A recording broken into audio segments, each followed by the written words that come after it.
Do you know the tea cake?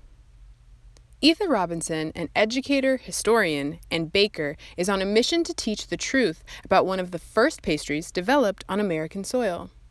The tea cake was created by Black American slaves in the South and is actually the precursor to the Oreo. Just kind of recently we started writing about the tea cake. There's very little historical information about it because the slaves couldn't write. They were not allowed to write. My aunts, my mother, my aunts, my grandmother, they always made tea cakes.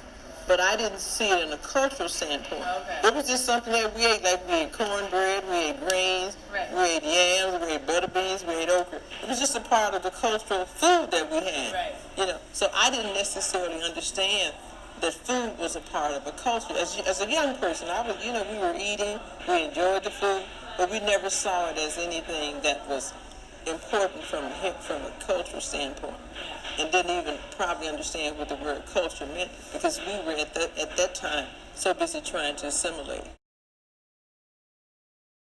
Have a sense of your own worthiness. What greater sense of worthiness than to understand and to accept the fact that your ancestors were able to be creative in the time of all the pain and suffering, and then not only were they creative, they were able to pass down these concepts word of mouth because they didn't have the ability to read or write, didn't have libraries and all those kind of things. And then by the time we were reading and writing, a lot of the heritage had been lost.